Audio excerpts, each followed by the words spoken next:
Hi everybody, it's Loretta coming at you with another video, and this time it's in response to a video request about how you organize your things. This is a request from Tina Hales on Your Paper Pantry, and I will put information on Your Paper Pantry in the description, which is down below or maybe to the side, depending on how you are viewing your videos. Your Paper Pantry is a really great little community of people, crafters who get together and swap things and swap ideas. And if you haven't checked it out, go check it out. I think it's $12 a year to join. It is a Ning site. Anyway, this was a request about how you store things or how you organize things. So I thought I would just give you all a little peek at a couple of ways that I organize just a couple of my items. The first thing is how I organize my bling. And what I do is I have these little D rings, and I just put my packages on my ring so that I can just flip through them. So that when I need some bling to put on something, I can just go through my packages, pick whatever color I need, and put it on my projects. And I also do my buttons this way, so that if I'm looking for a particular button, I can go. The next thing that I wanted to show you guys is how I organize, or some of the way that I organize my paper and embellishments. I really enjoy buying paper and embellishments in lines.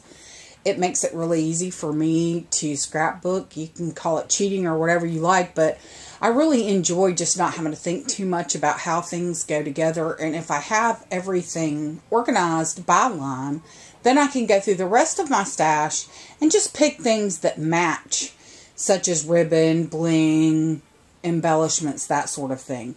So what I've come up with, the only thing that I really didn't like about any other system that I used is I don't like my paper being with my other bling and embellishments because I don't like my paper to get bent up. So I went to my local pizza parlor and I bought a gross of these boxes. And they're 14 by 14 by about 2 inches. And what I did, I don't know if you guys can see this or not, but on the front of each one of these, I put a little piece of Velcro and a little piece of craft cardstock, and I put the name of what's on here. Now this gives you an idea of my hoard vault, because that's an older collection, Pink Paisley Parisian Anthology, and I still haven't used it. But that's okay, I know right where it's at. And when you open the box, and you'll see that I turned them inside out so that just the craft would show on my shelving. So when you turn it inside out, you see the actual graphics from the pizza. But I've got in here all of my embellishments that go with the line, my chipboard, boxes, all that sort of thing. I've got all the embellishments that go. And then my paper is underneath where it doesn't get smashed or ruined. And all of my lines can sit on top of one another, and they don't get messed up. Now this particular line, I happen to have a pretty good bit of it, and it takes up a lot of room, so it occupies its own box. And I do have these in alphabetical order, with the exception of some of them that I have organized by season, like I have, or theme. Like I have one box dedicated to zoo, one box dedicated to wedding, one box dedicated to a trip that we took, that sort of thing. Anyway, let me just slip this back in here. Some of them I can fit more than one line into, like this next box.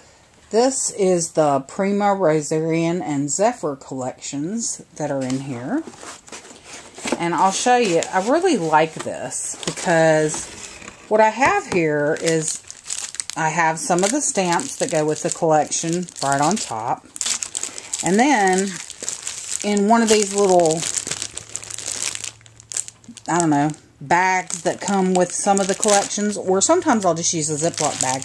I've got the Rosarian pieces that I have, or excuse me, the Zephyr pieces that I have right in this bag so that I know which one is which.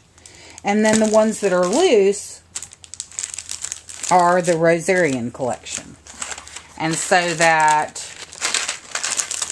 if I just want to pick up the Rosarian, I know which is which.